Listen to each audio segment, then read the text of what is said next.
o filme que revolucionou o cinema, agora em quadrinhos. Em 1929, estreou o filme O Cão Andaluz. Seus autores, o pintor Salvador Dalí e o cineasta Luiz Buñuel, imaginavam que aquilo ia ser odiado, ninguém ia gostar daquilo. O filme virou um marco do surrealismo e virou um filme revolucionário, assim, causou uma pequena revolução na história do cinema do século XX. E agora apresentamos uma versão em quadrinhos desse clássico do cinema. Bruno Alves fez essa versão em quadrinhos que está maravilhosa, espetacular e já está em pré-venda.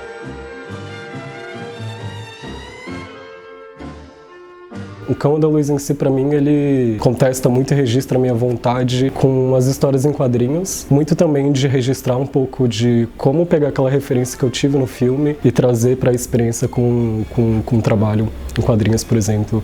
Como trabalhar a relação onírica, por exemplo, a relação do tempo, a relação dos personagens, aquela coisa da narrativa que é um pouco contestada e como pensar isso no virar da página, na leitura dos quadrinhos em si. Na feitura desse projeto, eu fiquei com uma vontade, um anseio muito grande assim de criar uma narrativa particular, até porque o filme de origem em questão, ele tinha uma narrativa muito particular, sobre uma noção do tempo ali, sobre os registros do que eram as personagens, os duplos que se tem nessa narrativa. Eu demorei bastante para fazer esse projeto. Também muita influência ao Mutarelli de novo. Eu lembro que eu tinha visto uma entrevista dele falando sobre a produção do Diomedes, que ele na época trabalhava com outras coisas e quando ele voltava para casa ele produzia de pouco em pouco e aquela fala dele em específico me deixou um pouco entusiasmado de produzir um trabalho com um fôlego maior e que tivesse um rigor muito grande também. Então eu lembro que eu peguei aquele filme e desmembrei ele inteiro, assim, pra me trabalhar como uma narrativa. Eram desenhos soltos, assim, sem uma pretensão